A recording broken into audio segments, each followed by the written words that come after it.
nanti seleksi kompetensi 3 selesai, itu ada mekanisme pengisian kebutuhan yang belum terpenuhi.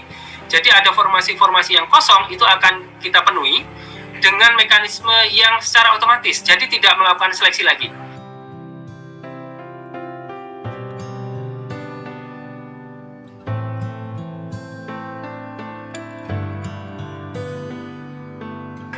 Kemudian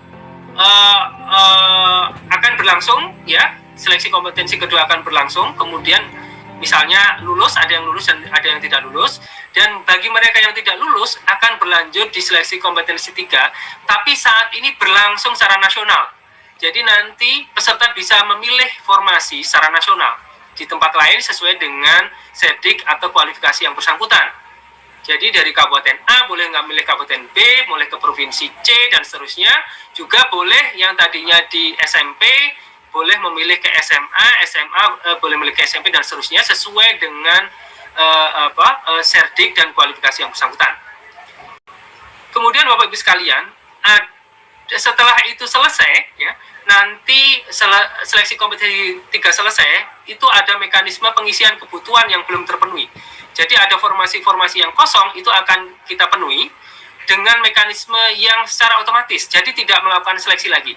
Tidak akan melakukan seleksi lagi, kita akan melakukan secara otomatis bagi mereka yang memenuhi nilai ambang batas dan berperingkat terbaik.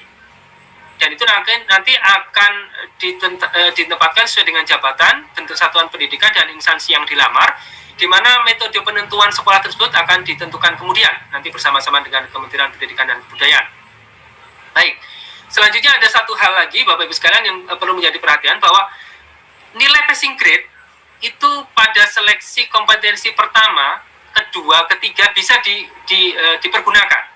Jadi seandainya seseorang melamar pada jabatan taruhlah guru PPKN SMP gitu ya, guru PPKN SMP pada seleksi kompetensi pertama, dia lulus passing grade tapi kemudian dia tidak lolos formasi karena kalah saingan, dan kemudian dia harus masuk ke seleksi kompetensi kedua, maka pada saat seleksi kompetensi kedua, passing grade yang bersangkutan masih bisa dipergunakan, dan dia juga masih tetap bisa mengikuti seleksi di kompetensi kedua tersebut.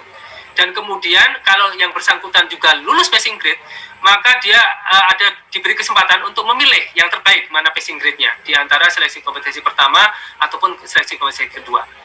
Begitu juga pada waktu seleksi kompetensi ketiga, maka nilai yang lulus passing grade kompetensi pertama, kedua masih akan diperhitungkan dengan catatan Bapak Ibu sekalian, dengan catatan jabatan dan bentuk satuan pendidikannya sama.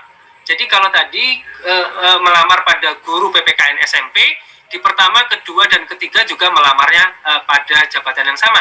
Tapi kalau kemudian yang ketiga, misalnya ya, yang ketiga dia melamar pada guru PPKN SMA, maka kemudian passing grade yang pertama dan kedua menjadi tidak bisa diperhitungkan.